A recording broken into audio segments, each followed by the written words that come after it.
The day a morning show turned into a royal showdown. It's not every day I do one of these shows, though I imagine you'll try to make it into a circus. With that sharp remark, Prince Harry set the tone for what would soon become one of the most talked about interviews in American television. Millions of viewers tuned in to NBC's Today Show expecting cheerful conversation, perhaps a few personal anecdotes from a royal guest. Instead, they witnessed a clash of wills that left the studio buzzing and ended with the unthinkable: Harry being asked to leave the set. From charm to confrontation, the morning began like any other at the Today Show. The lights glowed warmly across the iconic studio, staff hurried with headsets, and coffee mugs steamed on the table. At the center sat Al Roker, the anchor whose easy humor has long been part of America's breakfast routine. But this wasn't an ordinary guest. Walking in with tailored confidence, Prince Harry greeted the host to polite applause. The opening moments seemed promising: a bit of banter, a polite handshake, the usual rhythm of a celebrity appearance. Yet beneath Harry's quick smile there was tension. When asked how he was feeling, he replied with an edge, "Fine, though I imagine you'll try to make it into a circus." The audience chuckled uncertainly, unsure if it was a joke. Escaping the gilded cage, Al Roker steered the conversation toward Harry's new life outside royal duties. But instead of light reflections, Harry's tone grew sharper. "I wouldn't call it redefining, I'd call it surviving. People who talk about transition don't understand what it means to escape a gilded cage." The metaphor hit hard, both captivating and unsettling. For some, it offered a rare glimpse into the isolation he felt within the monarchy. For others, it sounded defensive, even dismissive. The audience's uneasy shifting was a reminder that Harry's words, while candid, weren't crafted for easy consumption. The breaking point. The interview turned increasingly tense when the topic of family arose. Asked about parenting and daily life, Harry bristled. "Parenting is private. Unlike some people, I don't parade my kids for the cameras. Family life is family life." End of story. The gasps in the studio were audible. What was expected to be a warm reflection became a curt rebuke. Al, ever composed, tried to soften the moment with reassurance, but Harry pressed on. Finally, when the discussion shifted to his charitable work, the prince's defensiveness reached a peak. "I've been a voice for change because, unlike most, I've actually lived it. And frankly, I'm tired of people questioning my sincerity, as if I'd make something like this up for attention." The room fell silent. What was supposed to be a highlight on mental health advocacy now hung heavy with accusation and resentment. A clash. That resonated. This wasn't the first time Harry had been at odds with the media, but rarely had the conflict played out so directly in front of a live audience. The Today Show prides itself on balancing entertainment with meaningful conversation, yet here, even a seasoned host like Roker struggled to diffuse the tension. The result was a rare glimpse of raw, unfiltered frustration, a royal no longer content to play along with the expectations of charm and diplomacy. Open question. Was this a necessary moment of honesty from a man tired of public scrutiny, or a misstep that only reinforced perceptions of bitterness? In the end, the confrontation left viewers divided, and perhaps wondering, what happens next when royalty refuses to play by the rules of television diplomacy? From banter to battle, when politeness gave way to fire. Privacy doesn't exist when people like you keep demanding access. With that pointed retort, Prince Harry escalated what had already been a tense exchange into something far more volatile. On the Today Show, where millions usually tune in for light conversation and warmth, the atmosphere was now charged with discomfort. What was expected to be another polished royal interview had turned into a raw, unfiltered confrontation. A nervous smile, a cutting remark. As Al Roker tried to frame a thoughtful question about balance between privacy and advocacy, Harry's response landed like a slap. "Balance? That's rich coming from the media?" The studio audience, caught between sympathy and unease, murmured audibly. Al attempted to recover with his trademark humor, joking that Harry was keeping him on his toes and that maybe he needed more coffee. Harry shot back coldly. "Maybe drink less coffee and ask better questions." The gasp that rippled across the audience said it all. This was no longer a polite exchange. The studio's cheerful rhythm had fractured, replaced by a sense that something was unraveling live before their eyes. Beyond the palace walls. After a tense commercial break, Al welcomed viewers back with his practiced warmth, introducing the segment as a discussion of Harry's journey beyond the palace. Yet Harry's stiff posture, arms crossed, gaze sharp, suggested anything but openness. When asked about the challenges of leaving royal life, Harry dismissed the premise outright. The greatest challenge? Dealing with questions like that. People think leaving was heroic or a betrayal. It was neither. I was done being a mascot for an outdated institution. The crowd murmured again, torn between admiration for his candor and discomfort at his bluntness. I owe nothing to the crown. Al carefully pressed on, noting that many still see Harry as tied to the monarchy. Did he feel any responsibility toward that role? Harry's reply was scathing. Responsibility? I've spent my life being told what my responsibility is. Wave at crowds, cut ribbons, smile while others live real lives. I owe nothing to the crown. If anything, it owes me. The studio stiffened. It was a rejection not just of duty, but of an entire legacy. When asked whether there was any chance of returning to royal duties, Harry delivered the final blow. Not unless I hit my head and forget everything I've learned. That chapter isn't just closed, it's burned. Gasps echoed. Even Al's co-hosts exchanged stunned glances, silently asking the question on everyone's mind. Had Harry just slammed the door shut forever? Live on American TV? A line drawn around family. Trying to steer the conversation towards safer ground, Al asked about Harry's children, Archie and Lilibet. But instead of a gentle reflection, Harry bristled. Why should I answer that? My kids don't exist for your audience's entertainment. Al raised his hands, reassuring the prince that no details were being sought, only an opportunity to share something meaningful with fellow parents watching at home. But Harry dismissed even that as pandering. Balance? That's another media buzzword. The disconnect was stark. What began as a chance to showcase life after royalty had turned into an indictment of the media itself, leaving the studio audience caught between empathy and unease. Open question.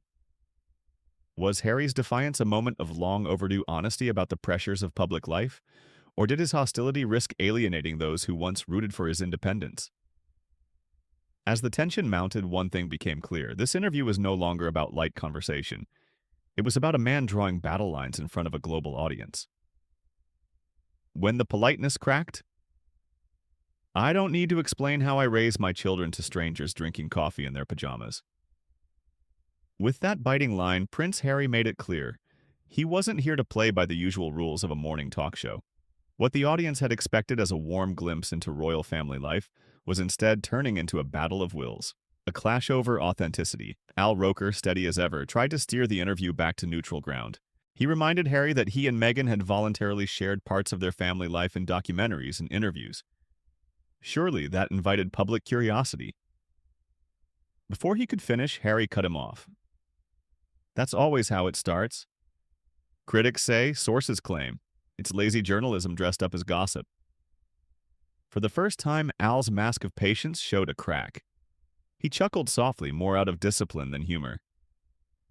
Well, I'll take the lazy journalism insult in stride, but our viewers want authenticity. When you choose to share some things and refuse others, people naturally have questions. Harry's eyes flashed. Authenticity doesn't mean I owe anyone every detail of my life. It means I speak when I choose about what I choose. You don't set the terms, Al. Neither does the press. Not anymore. The tension was palpable. Even the cameras seemed hesitant as they closed in. Harry's glare sharp, Al's expression calm but steely. The money question. Pivoting deftly, Al shifted toward another topic. Harry and Meghan's production company. Reports had surfaced claiming they'd demanded higher pay for a streaming deal. Was it true? Harry laughed with thin contempt. The money question. It always comes up. No one ever asks how much the royal family costs taxpayers. No, they just ask me about Netflix. Maybe call Buckingham Palace and ask for their receipts. The studio reacted with a mix of gasps and nervous laughter. Al, still smiling, pressed gently. Financial independence had been Harry's rallying cry. Wasn't there room for transparency? Harry's smirk sharpened into defiance. Financial independence means I don't justify a single paycheck to anyone. I left with nothing but my name. And if I turn that into something valuable, that's my right. Transparency isn't about my salary, it's about truth. If people want accountability, they should look at those still wearing crowns, not the one who walked away. The reaction was electric. Some in the audience clapped, others murmured uncomfortably. What had started as a morning chat was now a confrontation about privilege, money, and power. Storm on the horizon. The broadcast cut to commercial again, but the tension in the room only thickened. The storm hadn't passed, it was gathering strength. When the cameras returned, Al's trademark smile was back, but this time it seemed ironed into place. To his side, co-host Hoda Kotb angled toward Harry, her calm demeanor a clear attempt to cool the air. Al's voice was rich, steady, but edged with strain. Welcome back to Today. We're here with Prince Harry, continuing our conversation about life, work, and the choices that come with public attention. Harry leaned forward, elbows on his knees, eyes set. His tieless collar looked less like casual style and more like rebellion. Before Al could ask his next question, Harry declared firmly, "I'm not here to perform." And with that, the stage was set for an explosion. Open question. Was this Harry's stand against a media culture he sees as intrusive, or a public unraveling of patience and diplomacy? One thing was clear, the final act of this interview was going to test the limits of both host and guest. A conversation on the edge. Healing doesn't mean pretending the fire never happened. It means walking away from the ashes. Prince Harry's words hung in the air like smoke, as the Today Show interview slipped further from morning chatter into something closer to a courtroom cross-examination. By now, it was no longer just a discussion. It was a test of patience, diplomacy, and control on both sides of the table. Breaking through the politeness. Al Roker, his warmth as steady as ever, tried to keep the conversation grounded. He steered towards safe ground, Harry's projects, his production company, his philanthropic work. "What's one thing you're proudest of this year?" Al asked. Harry's reply was as sharp as it was dismissive. "My refusal to be baited." The audience chuckled nervously, sensing both the jab and the defiance behind it. When Al shifted to collaboration with Meghan, Harry cut down even the light-hearted metaphor about marriage teamwork. "We don't need cutesy metaphors to justify working together. We're adults. We communicate. We don't owe anyone a peek behind the door." Even Hoda Kotb, stepping in with her signature gentleness, couldn't fully lower the tension. "Fair," she smiled. "I think he just meant collaboration, not the color of your sofa." Harry's shrug was cool. It's always the sofa next. Boundaries and contradictions. Still searching for common ground, Al asked whether there was room for healing with the monarchy. Harry didn't flinch. "Healing doesn't mean pretending the fire never happened. It means walking away from the ashes." Al pressed, gently but firmly. "And yet you speak about that fire often. Is there a path where you don't have to? Where your work stands on its own?" Harry's jaw tightened. "That's the plan. And the press is the obstacle. You keep asking me where the smoke came from, then complain about the smell." The metaphor landed with force, leaving Al visibly suppressing irritation. It was Hoda who slid in as mediator again, asking a softer question about boundaries. For the first time, Harry's gaze softened, if only slightly. "I don't answer questions just because they're asked." The audience murmured in appreciation, and Al nodded. "That's a good one." For a fleeting moment, the room exhaled. When asked what values he hoped to pass on to his children, Harry delivered a rare, thoughtful note. That they never mistake politeness for respect. It was a glimpse of vulnerability in a conversation otherwise dominated by combat. The return of fire. But the detente was brief. Al tried again to probe the contradiction many see, sharing publicly while fiercely guarding privacy. Harry cut him off. "There it is. The pivot to the contradiction you've already decided exists. I don't square anything for you or anyone who thinks they're owed the geometry of my life. The audience rippled with whispers.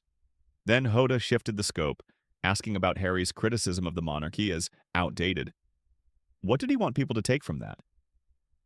That duty without humanity is theater, and I'm done acting.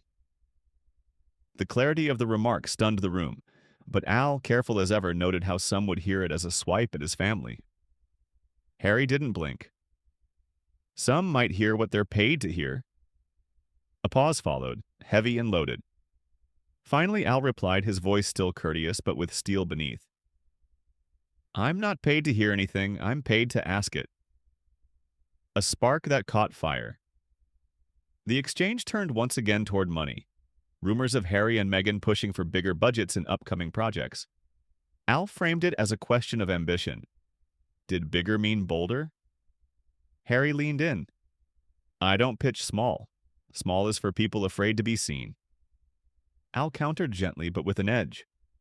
Or for people who want the work to be the star. Harry's smile sharpened, unmoved. I don't need lessons on humility from a man tallying ratings between weather hits. The audience gasped. A ripple ran through the studio. Even Hoda's eyebrows lifted. What had begun as a tense interview now teetered on the edge of open conflict. Open question. Was this the sound of a man defiantly seizing control of his narrative, or the moment when defiance blurred into hostility?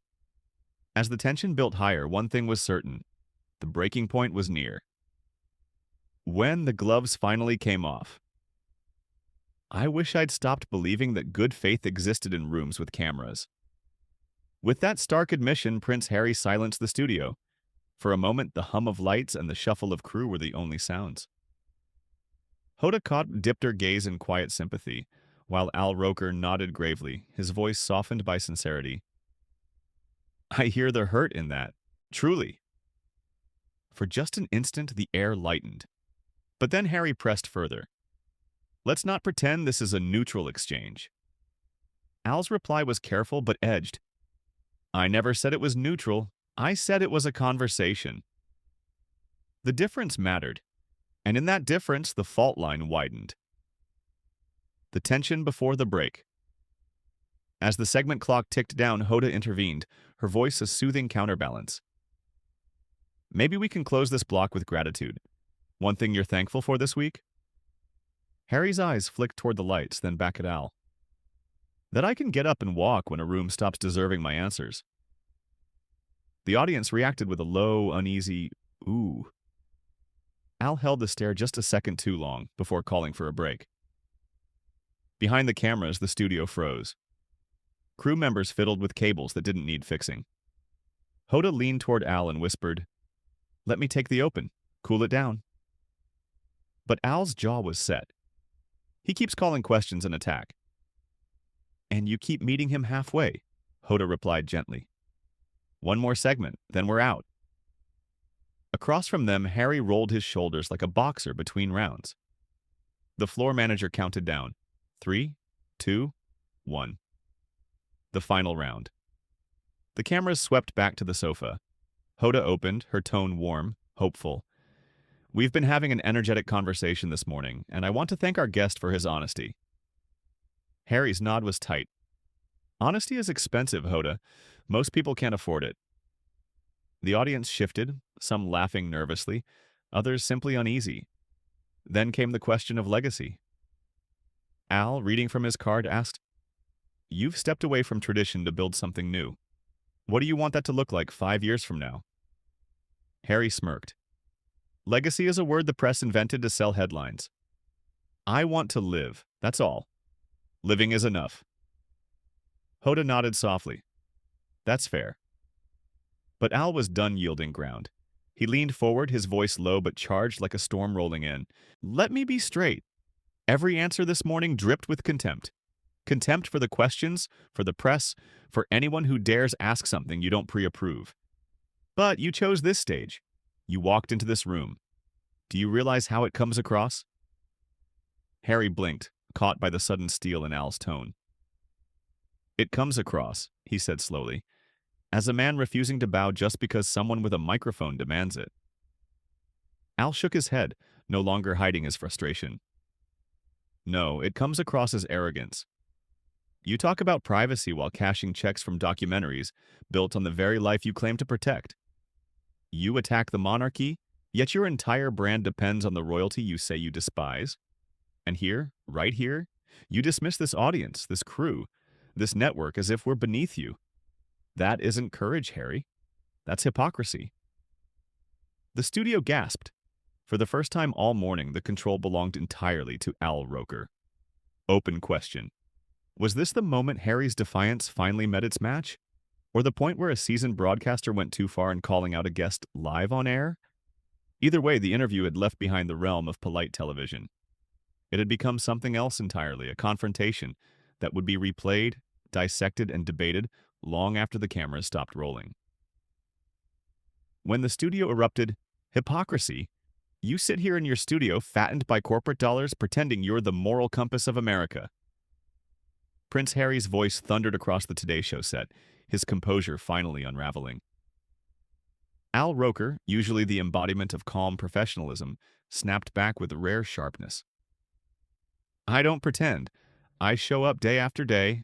I ask tough questions, and I don't bite the hand that gives me the platform. The silence that followed was suffocating. Cameras held their focus. The audience leaned forward, sensing they were watching history, live. The breaking point. Harry rose abruptly, his chair screeching against the floor. I don't have to sit here and be insulted on live television. This entire charade proves why I left the system in the first place. Al stood too, decades of broadcasting discipline steadying him. And this proves why so many are done giving you sympathy. You want the perks without the accountability, the fame without the questions, and frankly, this show doesn't need it. The studio bristled with raw electricity. Hoda Kotb stepped between them, her hands outstretched in a desperate attempt to lower the temperature. Gentlemen, please, let's take a breath. But the moment had passed. Harry grabbed his notes, jaw tight. I don't need this, and I certainly don't need you. With that, he stormed off the set, the door banging shut behind him. After the storm, the cameras caught every step of his exit. For a moment, the studio was frozen in stunned silence. Then Al turned to the audience, breath heavy but voice regaining control. Folks, I want to apologize. You came here for a conversation and it turned into something else entirely. That was not the intention. Sometimes live television takes turns none of us expect. I'm sorry you had to witness that. The audience responded with hesitant applause, part relief, part support, part uncertainty about what they'd just seen. Hoda placed a hand on Al's shoulder, then looked into the camera with her steady calm. We'll be right back. The red light flicked off. The set exhaled. But across the country, millions of viewers were already reaching for their phones, texting, posting, tweeting. The prince had stormed out of the Today Show. A clash for the ages. Within minutes, clips of the confrontation began circulating online. For some, it was the moment a seasoned broadcaster finally stood his ground against a guest who pushed too far. For others, it was a painful display of a man still carrying wounds the world refuses to let heal. But one fact was undeniable. The showdown would be replayed for years to come. A collision of entitlement and exasperation between a prince who refused to bend and a host who finally broke. By the end, only one of them was still sitting in the chair. Open question. Was Al Roker right to confront Harry so bluntly? Or did the exchange cross a line that should never be breached on live television?